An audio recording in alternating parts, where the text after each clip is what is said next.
नमस्कार। आज हम कक्षा 8 का हिंदी का तीसरा मॉडल पेपर देखेंगे, जो आपको शुरू से लगाकर अंत तक देखना है, ताकि आपके आज होने वाले एग्ज़ाम में बहुत अच्छे अंक प्राप्त हो सके और पेपर का पैटर्न पता चले कि कौन से टाइप के क्वेश्चन आएंगे और कौन से क्वेश्चन आएंगे। तो चलते हैं पेपर की तरफ।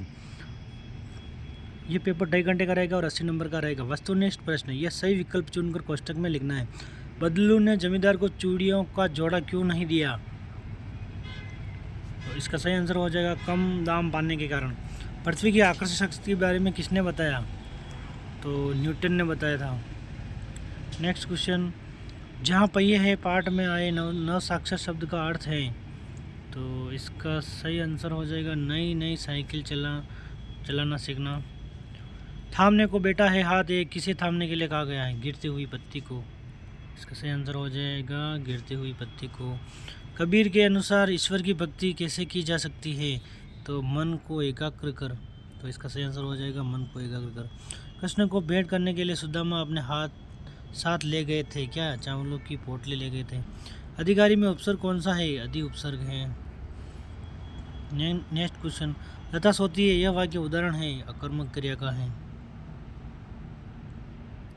नेक्स्ट क्वेश्चन, अंतर्लघुरात्मक प्रश्न, बाज ने गुफा के अंदर क्या देखा? तो ये इसका हो जाएगा बाज ने गुफा के अंदर चट्टानों के बीच में टपकता पानी सीलन और अंधेरा देखा। नेक्स्ट क्वेश्चन, लेखक की निगाह रज्जों की कलाइयों पर क्यों ठिठक गई थी? तो ये हो जाएगा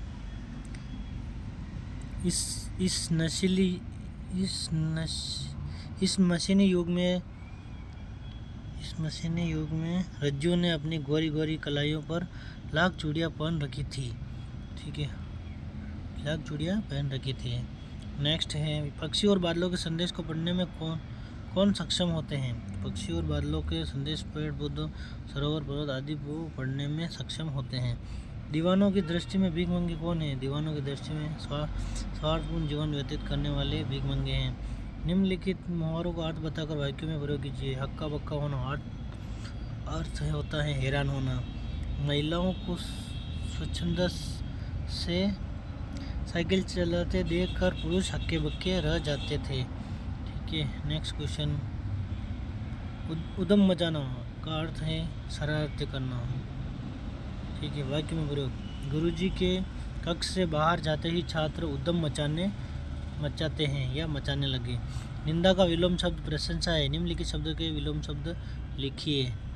ठीक है, तो इसका सही आंसर हो जाएगा नीरस का सरस, कर्तव्य कर्तज्ञ। आजकल जीवन के महान मूल्यों के प्रति लोगों की आस्था क्यों हिलने लगी है?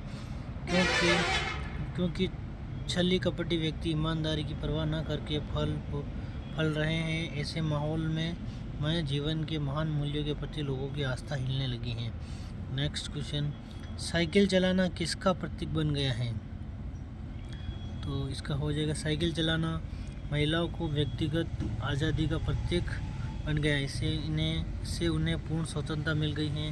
वे कहीं भी किसी भी समय बंधन मुक्त होकर आ जा सकती हैं। नेक्स्ट है, सड़क सुरक्षा की दृष्टि से वाहन चालक के 4 कर्तव्य बताइए। तो सड़क सुरक्षा की दृष्टि से वाहन चालक के 4 कर्तव्य निम्न हैं। शराब पीकर या नशे में गाड़ी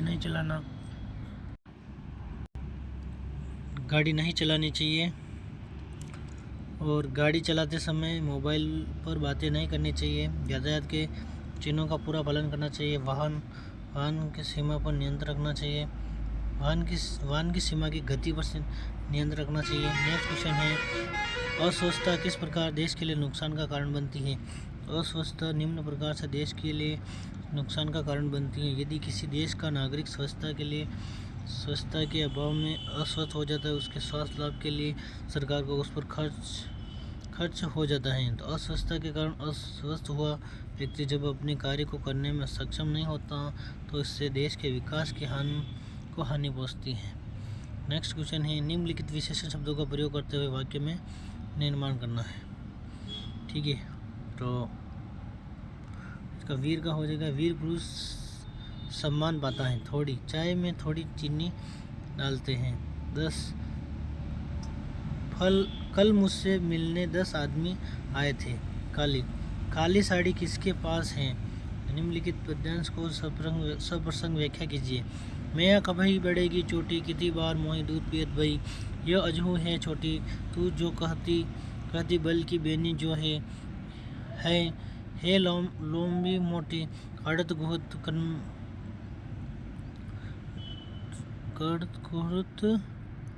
गुहत नहवावत जेहे नागिनी सी बोई लोटी। काचो दूध पियावत पची देती न माखन रोटी। सुर जीवी दो बेया हरी हल्दर की जोटी। तो इस पद्यांश का सप्रसंग व्याख्या करनी है। तो यहाँ पर प्रसंग लिखना है। यह पद सूरदास के पद शीर्षक पाठ से लिया गया है। इसके रचयिता महाकवि सूरदास हैं। श्री कृष्ण जब बड़े भाई बलराम की लंबी चोटी देखकर माता यशोदा से बार बार पूछते हैं कि माँ मेरी चोटी कब बढ़ेगी। ठीक है, इस प्रकार ये प्रसंग है और व्याख्या इस प्रकार करनी है। ठीक है, तो व्याख्या है। बालक श्री कृष्ण जब देखते हैं कि उनके सिर की चोटी छोटी है तो वह अपनी माता यशोदा से पूछते हैं कि माँ मेरी चोटी कब बढ़ेगी। मुझे कितना समय दूध पीते हुए हो गया, फिर भी यह अब भी छोटी सी बनी हुई है। तुम तो कहती थी कि दूध पीते रहने से बलराम भैया की चोटी की तरह लंबी और मोटी हो जाएगी।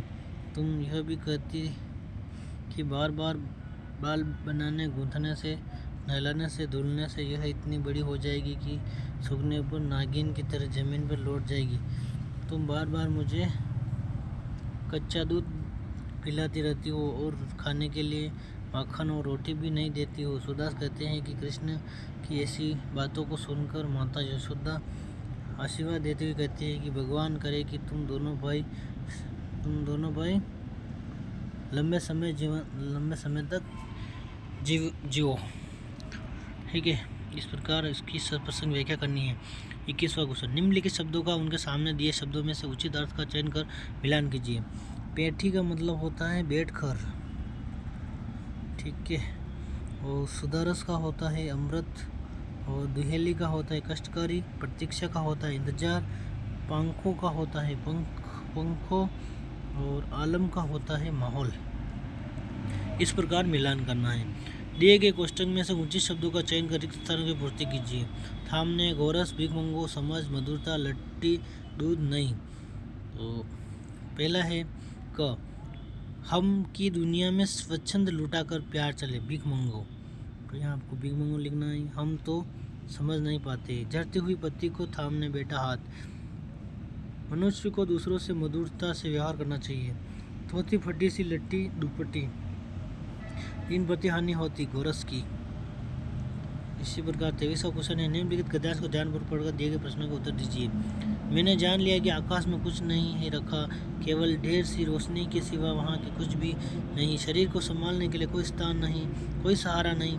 इस प्रकार आपको यह गद्यांश पढ़ना है और क्वेश्चन का आंसर देना है। सांप पक्षियों को मूर्ख क्यों कहता है? तो गद्यांश यहाँ से आपको क्वेश्चन लिखना है। सांप के अनुसार पक्षी धरती के सुकून से अनजान रहकर असीम आकाश की ऊंचाइयों को ही नापता। इसी बात पर सांप पक्षियों को मूर्ख कहते हैं। इस प्रकार ख और ग का आंसर देना है आपको पद्यांश से ढूंढकर।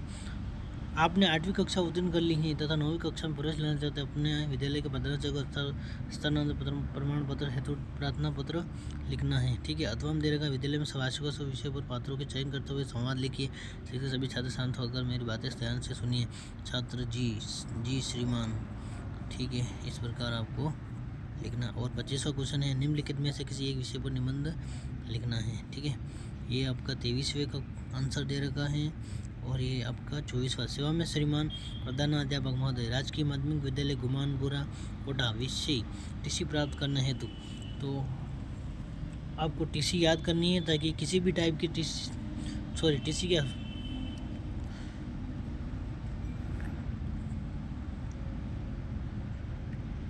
प्रार्थना पत्र आपको याद करना है ताकि किसी भी टाइप का आ जाए तो आप उसके अनुसार लिख सकते हैं। ठीक है, तो ये आपको विषय लिखना। फिर महोदय निवेदन है कि मैंने आपके विद्यालय से 8वीं कक्षा उत्तीर्ण कर ली है। ठीक है, और अब मैं 9वीं कक्षा में अन्यथा विद्यालय में प्रवेश लेना चाहता हूँ, तो इसके लिए मुझे किसी शाला स्थानांतरण की आवश्यकता है। अथवा प्रार्थना है कि इस प्रकार आपको इधर प्रार्थी लिखना है और इधर तारीख लिखनी है और आपको टीसी लिखनी है। और अथवा में दे रखा है, आप चाहे तो अथवा वाला भी लिख सकते हैं। इसी प्रकार 25वां है स्वच्छता का जीवन में महत्व। ठीक है, इस प्रकार 4 दे रखे हैं, इसमें से इसमें 1 लिख रखा है, तो आप तैयार कर सकते हैं इसको। इस प्रकार इस वीडियो को ये समाप्त करते हैं। जय हिंद, जय भारत। अगले वीडियो मिलते हैं।